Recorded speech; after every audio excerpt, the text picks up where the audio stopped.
আপোনালোকে ভাবিছে হ'ব এইটো আকৌ কি চুবাই আছে।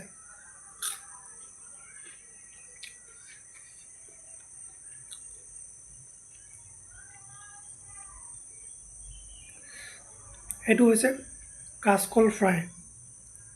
সৰু সৰুকৈ এনেকৈ কাটি কিনে পূৰা তেলত ফ্ৰাই কৰি দিছোঁ। ইয়াত দিয়া আছে অলপ কৰ্ণফ্ল'ৰ দিয়া আছে আৰু দিয়া আছে অলপ ময়দা, তাৰপিছতে নিমখ, জলকীয়া গুড়ি, হালধি আৰু মছলা, মিট মছলা, গৰম মছলা কিবা এটা মিলাই দিলে হ'ল।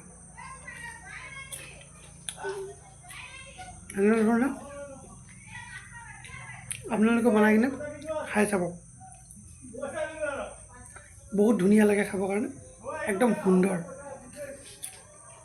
এইটো এটা মানে ভাল এটা স্নেক্স বনায়। চাওক কি সুন্দৰ। আপোনালোকে কেতিয়াবা বনাই খাই চাব। আৰু যদি ষ্টাৰ্টিঙৰ পৰা বনাই দেখাব লাগে তেনেহ'লে আপোনালোকে কমেণ্ট কৰিব, তেতিয়া মই বনাই কিনে আপোনালোকক দেখাই দিম কেনেকৈ বনায়। আৰু বনাই খাই চাব, এইটো বস্তু একো ক্ষতি নকৰে। কাচকল খালে কেলছিয়ামো বেছি হয়, যাৰ কেলছিয়াম কম আছে তাৰ কাৰণে উপকাৰ বস্তু, ক্ষতি নকৰে একো। ভাল লাগিলে লাইক আৰু ছাবস্ক্ৰাইব কৰি লগত শ্বেয়াৰ কৰিব নাপাহৰিব। নেক্সট ভিডিঅ'ত আকৌ লগ পাই আছোঁ নতুন এটা ব্লগ।